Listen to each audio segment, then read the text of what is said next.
2017 সালে সবচেয়ে জনপ্রিয় গেম ছিল পাবজি, যেটা শুধু কম্পিউটারেই খেলা যেত এবং এর এত জনপ্রিয়তা ছিল যে বিশ্বে সবার মুখেই এই পাবজি গেমটার কথা শোনা যেত। একমাত্র ব্যাটল রয়্যাল গেম হিসেবে পাবজি অনেক সুখ্যাতি অর্জন করেছিল 2017 সালে। আর ফ্রি ফায়ার সৃষ্টি করা গেরিনা কোম্পানি স্থাপিত হয় 2009 সালে। তাদের যাত্রা শুরু হয় সিঙ্গাপুর থেকে। গেরিনার মালিক হচ্ছে ফরেস্ট লি, যিনি একজন অনেক দক্ষ এবং ব্যবসাকে ভালো বোঝার একজন মানুষ। না হলে এই ফ্রি ফায়ার গেমটা হয়তো এতদিনে টিকে থাকতে পারতো না।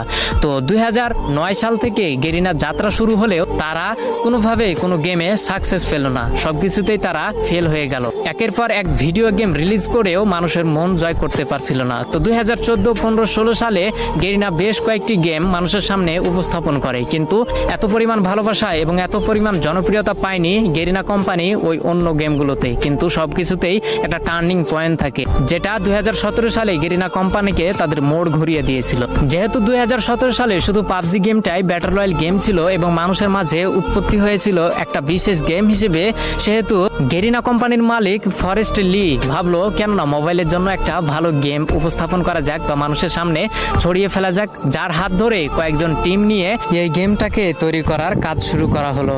2017 সালে সর্বোচ্চ ব্যবহৃত গেম হচ্ছে পাবজি এবং সবার মাঝে জনপ্রিয়তা পায় পাবজি, কিন্তু কম্পিউটারের মাধ্যমে।